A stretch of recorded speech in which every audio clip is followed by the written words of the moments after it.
अल्हम्दुलिल्लाह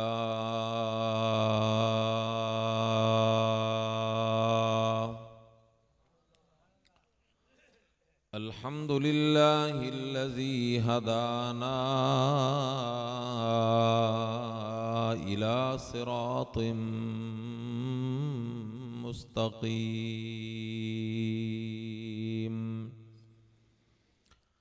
सिरातिल्लाहिल्लज़ी लहू मा फ़िस समावाति व मा फ़िल अर्ज़ि व लहुल हम्दु व हुवा अला कुल्लि शैइन क़दीर। सुम्मा नशहदु अन्नहु ला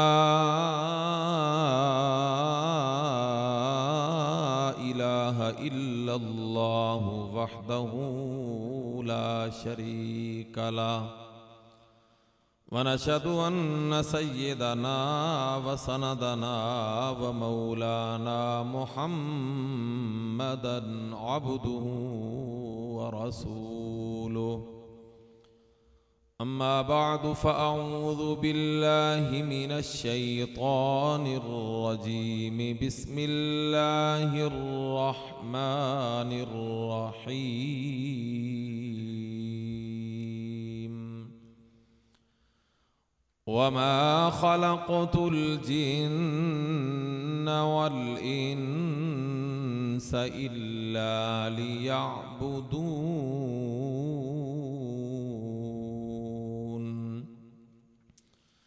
वक़ाल तआला फ़ी मक़ामिन आख़र या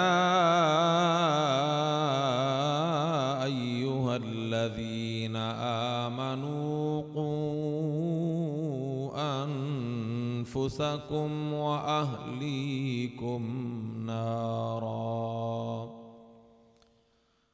क़ू अन्फुसकुम व अहलीकुम नारन वक़ूदुहा अन्नासु वल हिजारतु अलैहा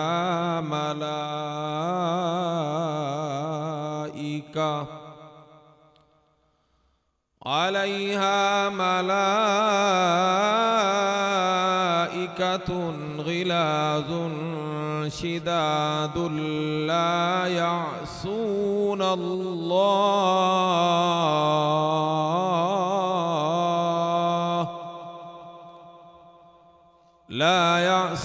अल्लाह मा अमरहुम व यफ़अलून मा युअमरून।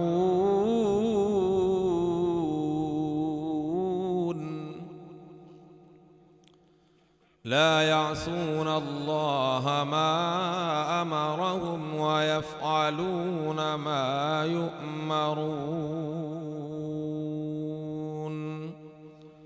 सदक़ल्लाहु रब्बुल आलमीन व सदक़ रसूलुहुन नबियुस सादिक़ुल वअदुल उम्मियुल अमीनुल करीम व नहनु अला ज़ालिका लमिनश शाहिदीन व मिनश शाकिरीन वल्हम्दुलिल्लाहि रब्बिल आलमीन।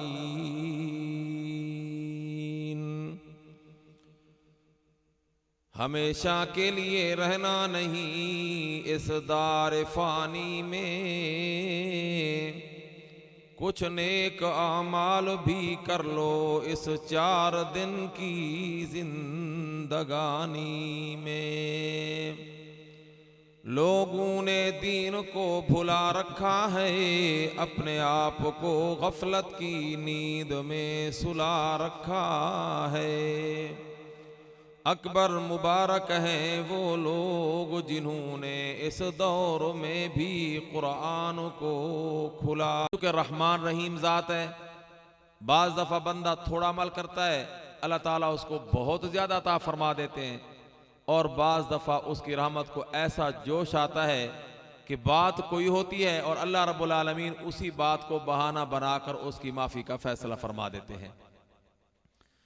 इस पर एक वाक़या अर्ज़ करके मैं अपनी बात को ख़त्म करूं, इसलिए कि मेहमानों की बहुतात है और हज़रात बड़े इंतज़ार में बैठे हैं आप हज़रात से मुलाकात और गुफ्तगू करने के लिए।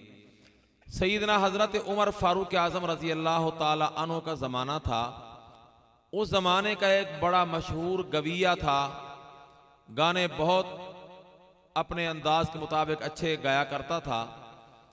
लेकिन हुआ ये कि ज़िंदगी उसकी लंबी हुई और बुढ़ापा उस पे गालिब आया, आवाज़ भी जवाब दे गई, उसके चाहने वाले भी मर गए। अगर कुछ चाहने वाले बाकी थे तो उनकी जेबें खाली हो गईं और नई नस्ल ने नए गाने वालों को पसंद कर लिया। अब इस आदमी का गुजारा बड़ा मुश्किल हो गया, इसलिए कि ऐसे लोगों के गुजारे उमूमन लोगों के नजरानों पर होते हैं, वेलों पर होते हैं। अब इसके चाहने वाले नहीं, चाहने वाला कोई है तो उसकी अपनी जेब खाली है। अब ये बेचारा भूख के मारे बड़ा परेशान हुआ। जिस दरवाजे पर जाता है कोई इसको रोटी देने के लिए भी तैयार नहीं। तो इसने सोचा कि मदीना सखियों का शहर है, इसलिए कि सखियों के बादशाह आमना के लाल महबूब रब्बे जुल जलाल जनाब मुहम्मदुर रसूलुल्लाह सल्लल्लाहु अलैहि वसल्लम का वहाँ डेरा है, तो मैं वहाँ मदीने जाऊँ। उम्मीद है कि अहले मदीना मेरे ऊपर तरस खाएंगे और मुझे कुछ रोटी खाने को मिल जाएगी, तो मेरा जितना वक्त ज़िंदगी का बाकी है ये चलो किसी तरह अच्छा गुजर जाएगा। चुनाचे ये बंदा मदीने आया, लेकिन मदीना में उस वक़्त हुकूमत है उस उमर फारूक आज़म की, जिसके बारे में अल्लाह के रसूल सल्लल्लाहु अलैहि वसल्लम ने फरमाया था, इन्न शैतान ला यफिर्रु मिन ज़िल्ल उमर, कि उमर तो वो शान वाला है जिसको अल्लाह ने ये एजाज़ और तमगा दिया है कि उमर के साये से भी शैतान भाग जाता है।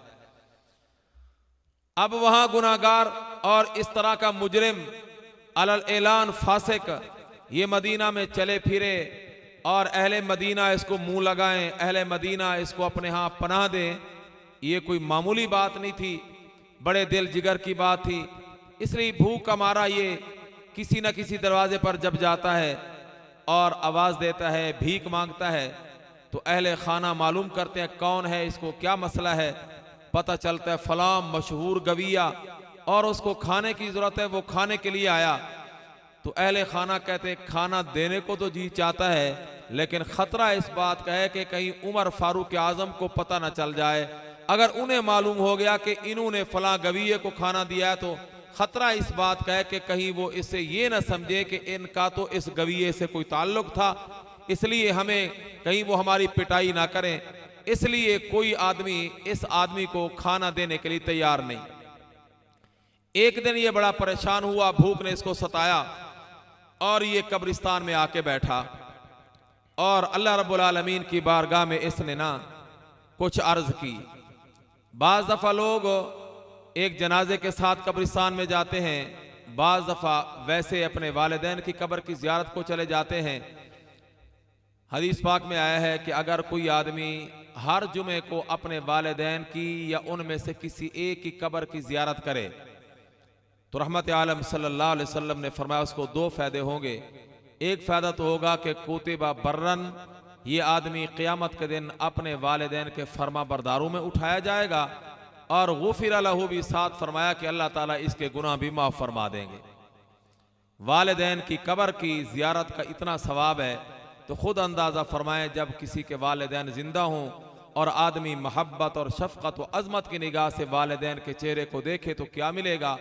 इब्न अब्बास रज़ी अल्लाह ताला अन्हु फरमाते हैं, रहमतुल्लिल आलमीन सल्लल्लाहु अलैहि वसल्लम ने फरमाया, मा मिन वलदिन बारिन यनज़ुरु इला वालिदैहि नज़रत रहमतिन इल्ला कतबल्लाहु लहू बिकुल्लि नज़रतिन हज्जतन मबरूरा, कि जब कोई नेक बेटा, खुशकिस्मत बेटा अपने वालिदैन को मोहब्बत और अज़मत की निगाह से देखता है तो एक निगाह के बदले अल्लाह उसको एक मकबूल हज का सवाब अता फरमाते हैं। साहबे किराम अर्ज करते हैं, व इन नाज़रा कुल्ल यौमिन मिअत मर्रा, अल्लाह के नबी अगर कोई खुश नसीब रोज़ाना अपने वालिदैन को 100 मरतबा देखे तो फिर क्या 100 हज का सवाब मिलेगा। तो रहमत आलम सल्लल्लाहु अलैहि वसल्लम ने फरमाया, अल्लाहु अकबर व अतयब, अल्लाह की रहमत तो इससे बड़ी है, उसकी रहमत में क्या कमी है। गोया मतलब ये था कि अगर कोई 100 मरतबा नहीं हज़ारों मरतबा भी देखे तो हर मरतबा देखने पर अल्लाह उसको एक मकबूल हज का सवाब अता फरमाएंगे। तो वालिदैन की कब्र की ज़ियारत के लिए आदमी जाए तो ये दो इनाम उसको मिलते हैं कि वालिदैन के फर्मा बरदारों में लिखा जाएगा और पिछले उसके गुनाह भी अल्लाह ताला माफ़ फरमा देंगे। कब्रिस्तान में वैसे जाना चाहिए, अगर किसी के वालिदैन जिंदा भी हैं, जब भी कब्रों की ज़ियारत के लिए जाना चाहिए, इसलिए कि कब्र को देखकर बंदे को आखिरत का ध्यान नसीब होता है। और फिर लोग जाने वाले मुख्तलिफ नज़रों से वहाँ जाते हैं, कोई किसी नज़र से जाता है, कोई किसी नज़र से जाता है। एक दफ़ा हज़रत बहलूल रहमतुल्लाह अलैह जो अपने ज़माने के मजज़ूब बुज़ुर्ग थे, खलीफा हारून रशीद रहमतुल्लाह अलैह के ज़माने के बुज़ुर्ग हैं, और उस ज़माने का बादशाह खलीफा हारून रशीद इतना नेक दिल बादशाह था, लिखा है उनके हालात में कि एक रात में कई 100 रकात नमाज नफल अदा किया करते थे। जब बादशाह का ये आलम होगा तो रईयत का भी यकीनन यही हाल होगा। तो हज़रत बहलूल रहमतुल्लाह अलैह मजजूब किस्म के दाना बुजुर्ग थे, लोग उन्हें नादान कहते लेकिन हकीकत में वो बड़े दाना थे। एक दफ़ा कब्रिस्तान में, एक दफ़ा किसी को बाजार में मिले, तो उसने पूछा कि आप तो बाजार अक्सर नहीं आया करते थे, आज क्या बात है कि आप बाजार आए? इसलिए कि बाजार कोई अच्छी जगह नहीं। मिशकात शरीफ में हदीस है, रहमत आलम सल्लल्लाहु अलैहि वसल्लम ने इरशाद फरमाया, जिब्राईल अमीन मेरे पास आए और फरमाया कि अल्लाह ताला ने मुझे आज अपने इतना करीब किया, इतना ज़्यादा करीब किया कि आज से पहले अल्लाह ने मुझे अपना इतना कभी भी करीब नहीं किया जितना आज किया। इतना करीब करके अल्लाह रब्बुल आलमीन ने मुझे फरमाया कि जिब्रील, शहर की सबसे ज़्यादा पसंद जगह मुझे मस्जिद है और शहर की सबसे ज़्यादा नापसंद जगह मुझे बाजार है, इसलिए बाजार अच्छी जगह नहीं। तो हज़रत बहलूल रहमतुल्लाह अलैह से बंदे ने पूछा कि अल्लाह के वली, आप तो अक्सर बाजार नहीं आया करते, फिर क्या वजह है कि आज आप बाजार में तशरीफ लाए? हज़रत बहलूल रहमतुल्लाह अलैह फरमाने लगे, मुझे पता चला था कि अल्लाह और उसकी मखलूक के दरमियान नाचाकी हो गई है, अल्लाह अपनी मखलूक से नाराज हो गया है, अल्लाह और उसकी मखलूक के दरमियान मैं सुलह कराने के लिए आया था। तो उसने पूछा फिर क्या नतीजा निकला? हज़रत बहलूल रहमतुल्लाह अलैह ने आंखों से आंसू बरसा के फरमाया, क्या करूं, मैंने सारा दिन मेहनत की है, कोशिश की है, लेकिन नतीजा ये निकला है कि वो अल्लाह तो बंदू से सुलह करके राजी होने के लिए तैयार है, लेकिन इन ताजरों बाजार वालों के पास अल्लाह को राजी करने का वक्त ही नहीं है। अगर आज हम अपने हालात पे नजर करें तो आज भी नतीजा यही है, हालत आज भी यही है। हमारा अल्लाह अपने बंदू से राजी होने के लिए तैयार है, लेकिन बंदे के पास 2 मिनट या 10 मिनट इतना वक्त नहीं कि ये बंदा 10 मिनट निकाल करके मस्जिद में जाकर अल्लाह को सजदा करके अल्लाह से सुलह करके आए, अल्लाह को राजी करके आए। आज बंदे के पास अल्लाह को राजी करने का वक्त नहीं, हालांकि अल्लाह आज भी बंदू से राजी होने के लिए तैयार है। हदीस पाक में आया कि रोजाना जब रात के 2 हिस्से गुजर जाते हैं, तीसरा हिस्सा रात का आखिरी आता है, तो अल्लाह रब्बुल आलमीन आसमान दुनिया पर तजल्ली फरमाकर 3 ऐलान फरमाते हैं। ऐलान होता है, हल में मुस्तगफिर, है कोई माफी मांगने वाला? गोया जिसने सारी जिंदगी अपने गुनाहों में बर्बाद कर दी है, वो मुझ अल्लाह को राजी करने के लिए माफी मांगने के लिए आए। उसके आने में, माफी मांगने में तो देर हो सकती है, लेकिन मेरे माफ करने में देर नहीं होगी। रोजाना ऐलान होता है, या इबादी अल्लज़ीना असरफू अला अनफुसिहिम ला तक़नतू मिर रहमतिल्लाह इन्नल्लाह यग़फ़िरुज़्ज़ुनूब जमीअन इन्नहू हुवल गफ़ूरुर रहीम। ऐलान होता है कोई माफी मांगने वाला। फिर ऐलान होता है, हल में मुस्तरज़िक, है कोई ऐसा आदमी जिसको रिज़्क़ की परेशानी है, मुझसे रोजी मांगे, मैं उसकी रोजी के फरावानी का फैसला करूं।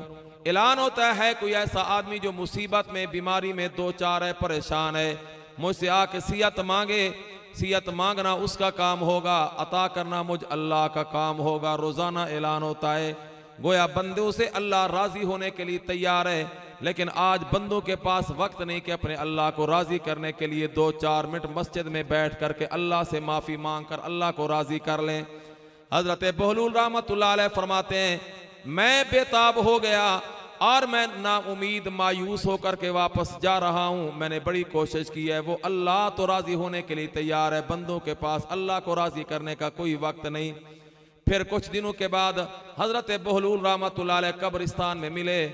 उस बंदे ने पूछा, अल्लाह वाले आज कोई जनाजा तो आया नहीं, आप कब्रिस्तान में खैर से आए? हजरत बहलूल रहमतुल्लाह अलैह ने फिर बड़ी अजीब बात फरमाई।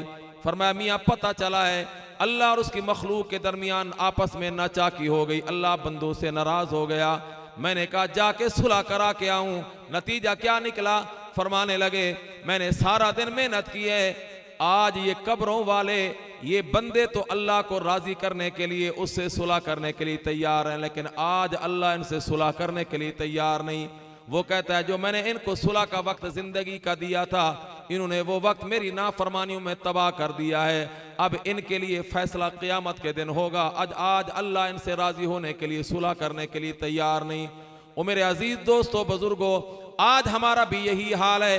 हम 2-4 मिनट में अल्लाह के सामने तौबा करके माफ़ी मांग के उसे सुलह भी कर सकते हैं, उसको मना भी सकते हैं, राज़ी भी कर सकते हैं, लेकिन जब हमारी ज़िंदगी का सूरज गरूब हो गया, फिर हमारी सुलह का वक्त ख़त्म हो जाएगा, फिर फैसला क़यामत के दिन हमारे बारे में जो होना है, अल्लाह हमें उस गंदे फैसले से बचाए। अल्लाह करे हमारे हक़ में अच्छा फ़ैसला हो जाए।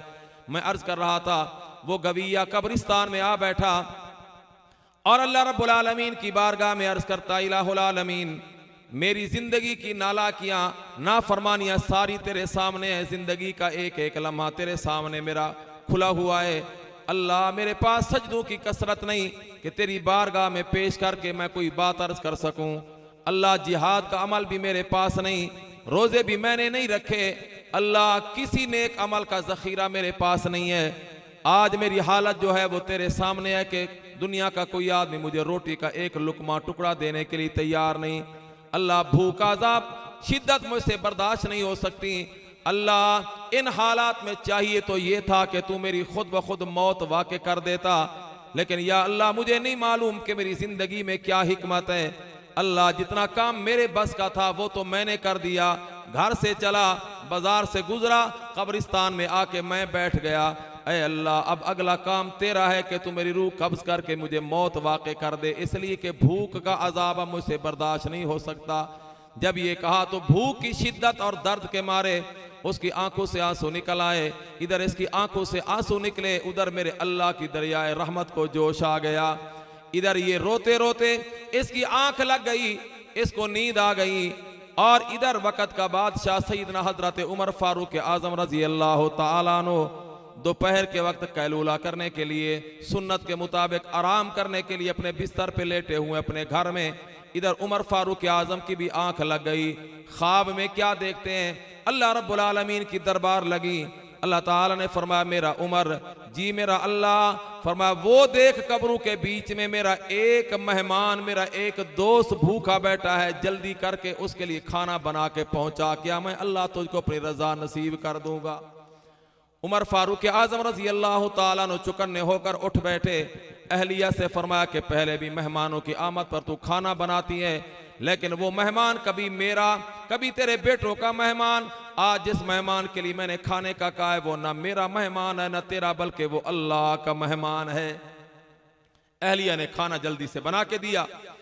अरब की गर्मी बड़ी मशहूर है। उमर फारूक आज़म रजी अल्लाह ताला अन्हु खाना लेके चलने लगे तो गुलाम असलम, जो हजरत उमर फारूक आज़म का गुलाम था, उसका नाम असलम था, उसने अर्ज किया अमीरुल मोमिनीन आप तकलीफ ना करें, आपका तो मामूल है रात को रईयत सो जाएगी और आप इशा के बाद कोड़ा लेकर उनके घरों के बाहर चौकीदारी भी करेंगे, सारी रात अल्लाह का कुरान भी पढ़ेंगे। ये चंद लम्हे आपके आराम के हैं, आप जरा आराम कर लें, मुझे हुक्म फरमाए जहां खाना पहुंचाना मैं खाना दे के आऊं। सैयदना फारूक आज़म ने फरमाया कि खाना पहुंचाने का हुक्म मेरे अल्लाह ने मुझे दिया है, इसलिए खाना भी मैं उमर खुद जाके दे आऊंगा। उसने अर्ज की चलो मुझे साथ चलने की इजाजत मिल जाए। फरमाया हाँ ठीक है, साथ चल सकता है। अब ये दोनों हजरात खाना लेके चले। उमर फारूक आज़म की आदत थी वो दुर्रा और वो कोड़ा भी अपने साथ रखते थे कि जिसके जरिए मुजरमों को, गुनाहगारों को सजा देते।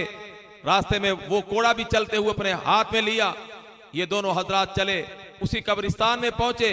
उमर फारूक आज़म ने देखा एक आदमी उस कब्रिस्तान के कोने में बैठा है, तो गुलाम असलम से फरमाया असलम लगता है कि यही वो बंदा है जो अल्लाह का मेहमान है, इसलिए कि इसके अलावा और तो कोई बंदा कब्रिस्तान में नजर नहीं आता। उसने कहा जी मुझे भी यही लगता है। आगे चले, करीब गए, आपस में जो बोले तो इनके बोलने की आवाज उसके कान में पड़ी। उसकी आंख खुली, देखा कि उमर फारूक आज़म आ रहे हैं। खाना भी बेशक हाथ में था, लेकिन उसकी निगाह पड़ी उमर के कोड़े पर।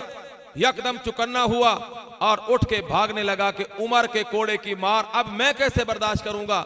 जब उठ के भागने लगा तो फारूक आजम ने फरमाया, अरे अल्लाह के बंदे, हम तेरे लिए आए, तू भाग रहा है। उसने कहा, अमीरुल मोमिनीन, आपके कोड़े की मार को अच्छी तरह जानता हूं, सुना है मैंने।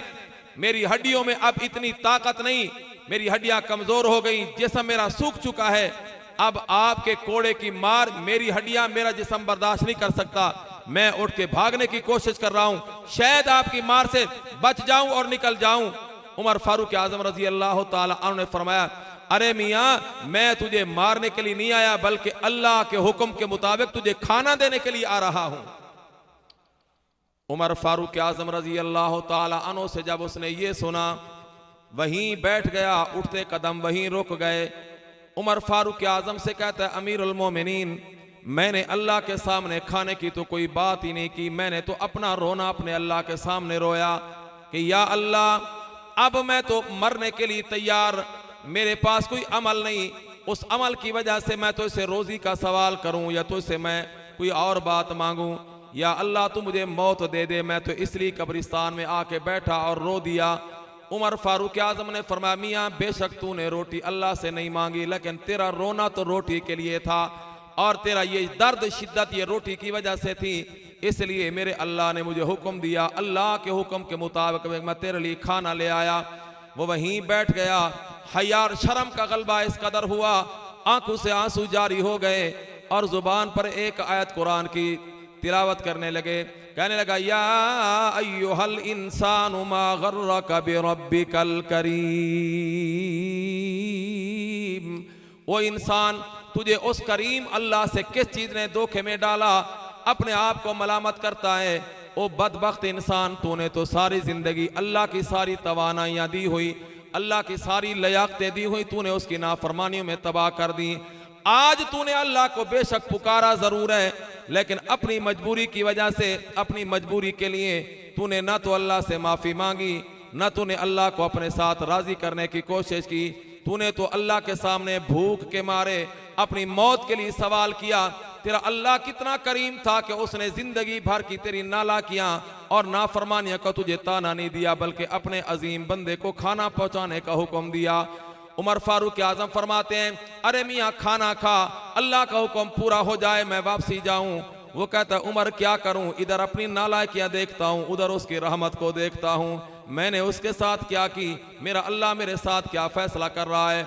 और फिर रोकर कहता है, उमर, आज मैंने अपनी मजबूरी की वजह से अपने अल्लाह को पुकारा, मेरे अल्लाह ने इतना जल्दी मेरी दस्तगीरी फरमाई। है काश कि मैंने जवानी में अल्लाह की दी हुई सलाहियतों को अल्लाह की इताअत में, उसकी रजा के तलब में अगर खर्च किया होता तो मेरे अल्लाह ने मुझे कितना बुलंद मकाम अता फरमा दिया होता। उमर फारूक आजम फरमाते हैं, खाना खा, लेकिन वो कहता है, उमर, शर्म मुझे खाना नहीं खाने देती, अपने गुनाहों को देखता हूँ, उसकी रहमत को देखता हूँ, खाना मेरा हल्क से उतरने वाला मुझे नजर नहीं आता। उमर फारूक आजम ने लुकमा तोड़कर उसके मुंह में दिया, उसने मुंह बंद किया, आंखों से आंसू जारी हैं। उमर फारूक आजम जब लुकमा उसको मुंह में जोर से देने के लिए, जबरदस्ती देने के लिए जब करीब किया, धकेला आगे को, उसने अपना ऐसे सर जो पीछे किया तो नीचे गिर गया। उमर फारूक आजम ने देखा तो इसी हालत में अल्लाह को प्यारा हो चुका था। हमारा अल्लाह तो इस कदर रहमान रहीम है कि बंदा जब अल्लाह को पुकारता है, जिस मजबूरी की वजह से भी पुकारता है, अल्लाह उसको ताने नहीं देता, खाली हाथ उसको वापस नहीं लौटाता, बल्कि बंदे को माफ करने का बहाना बना के अल्लाह उसके माफी का फैसला फरमा देते हैं। तो ये जितने आमाल हमारे ऊपर अल्लाह ताला ने फर्ज फरमाए, हकीकत में इनका करने का अल्लाह को कोई फायदा नहीं, बल्कि हमारा अपना फायदा है। अल्लाह से निजात कराने का गोया ये एक बहाना है, एक जरिया है।